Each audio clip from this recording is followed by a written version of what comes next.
Sleeper Dude here again. No, it's not Sleeper Dude. It's actually just me. So, I've been working on this 95 Chevy Tahoe for a few months now, off and on, as I have time to. And I've done a lot of work to this thing, and I've got it to the point where I could drive it around and put some miles on it and kind of evaluate it to see what's left to be done to it and how good the motor and transmission, all that, rear end, all that are. And so the good news is I think it's pretty solid. It's the engine and all that seems to be fine, no problems. But it made me start thinking about everything that was wrong with this truck when I got it. I traded for it. I traded a truck that was older but in pretty decent condition mechanically for this thing, and I wanted one of these. I don't regret it.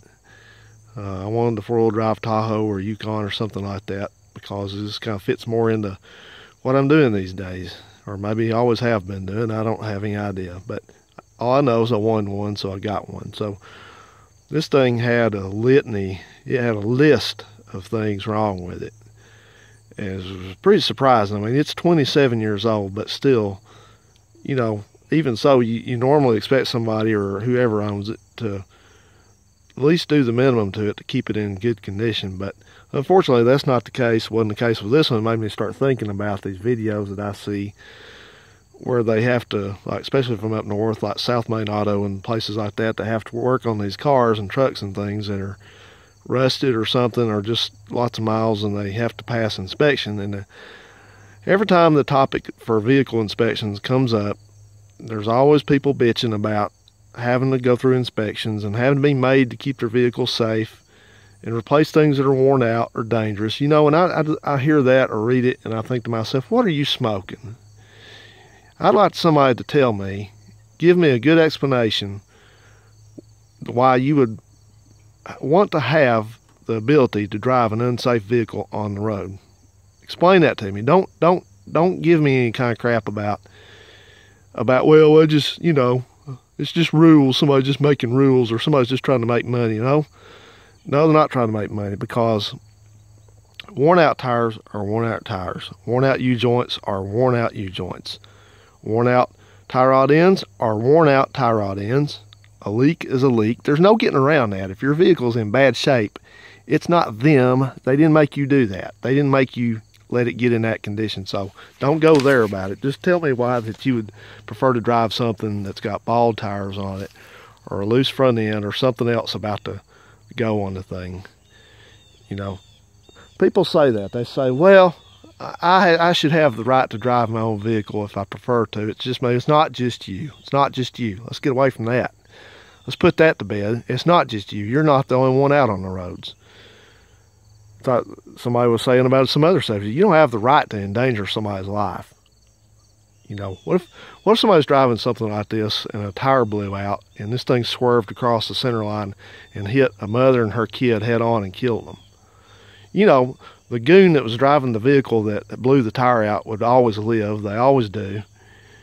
And go on, may be sued to death or end up in prison for manslaughter or something. But you need to think about that next time that you make that argument or you start complaining about vehicle inspections.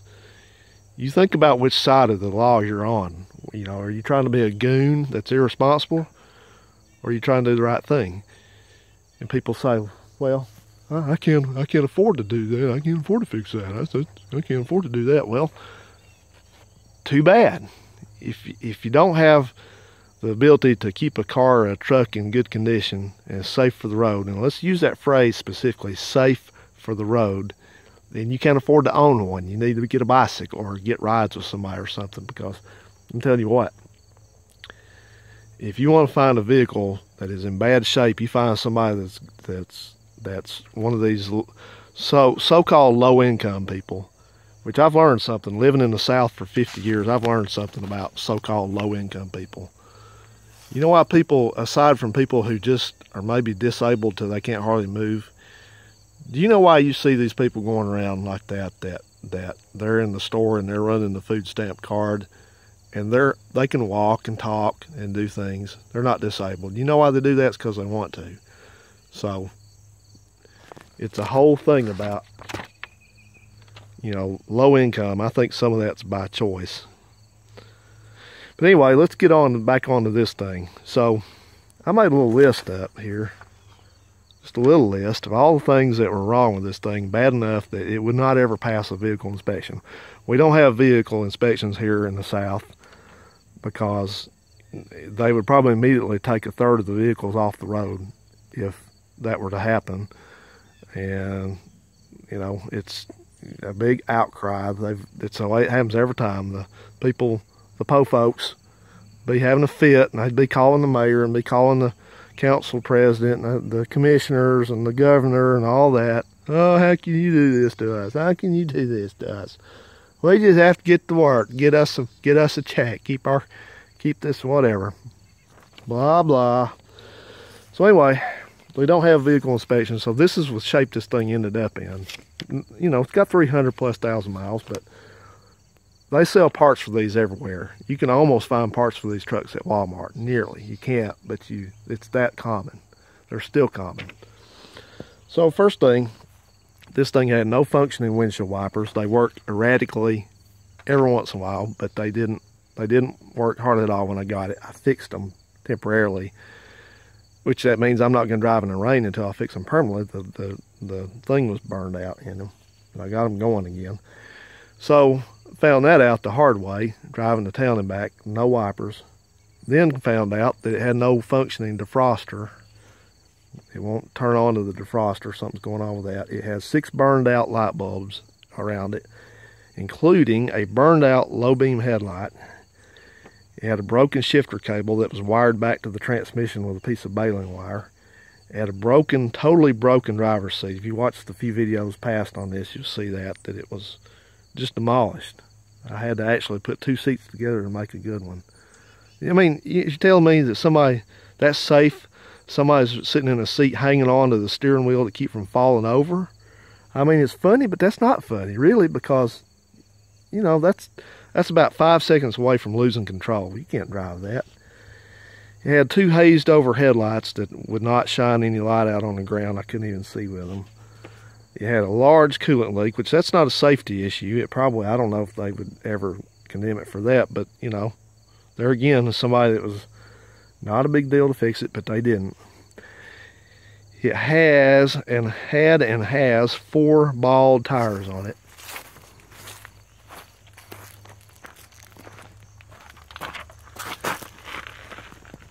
Get out of the way there. See the wear bars? They're all like that. Not to mention that the tires are about 7 or 8 years old.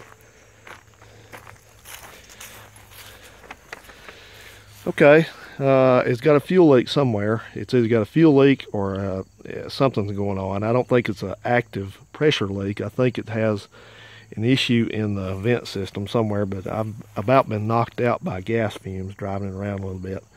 It's got a broken headlight switch, which means that the parking lights don't always come on unless you hit the switch with your fist. It's got something worn out in the steering, most likely a worn idler arm and or pitman arm, probably both of those, knowing these things. And it's got a huge exhaust leak on it. It's got several exhaust leaks. Not only does it have an exhaust leak right under the passenger cabin up there on where the head pipe is, where it comes off the manifolds and comes down.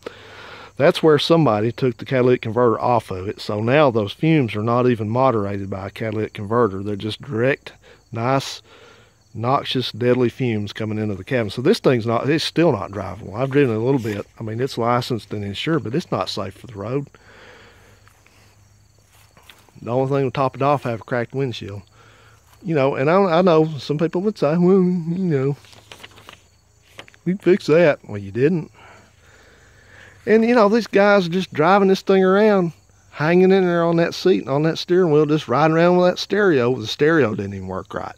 The stereo didn't even work right. They had one speaker working in the whole thing.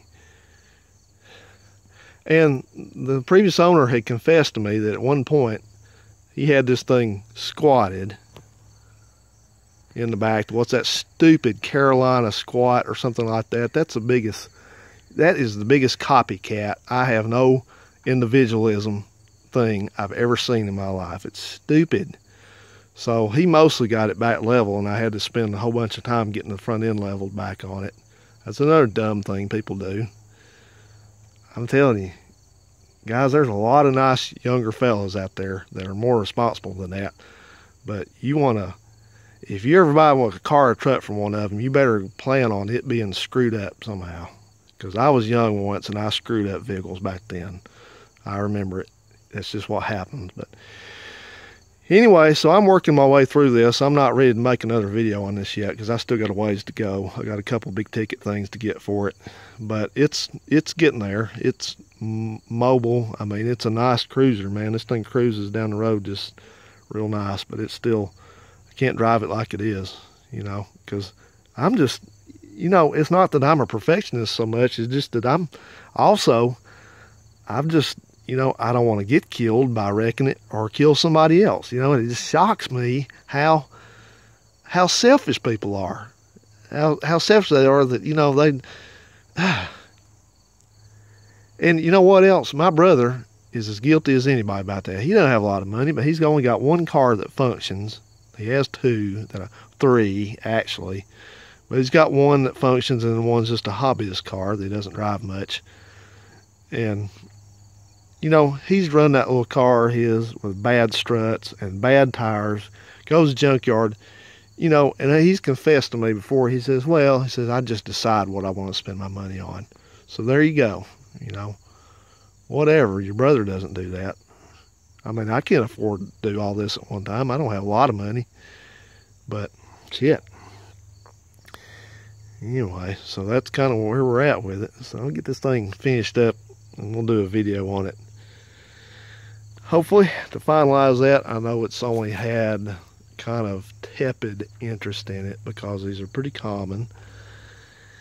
And, you know, it's just one of those things, you know, you don't know what pushes people's buttons on what things they like on YouTube.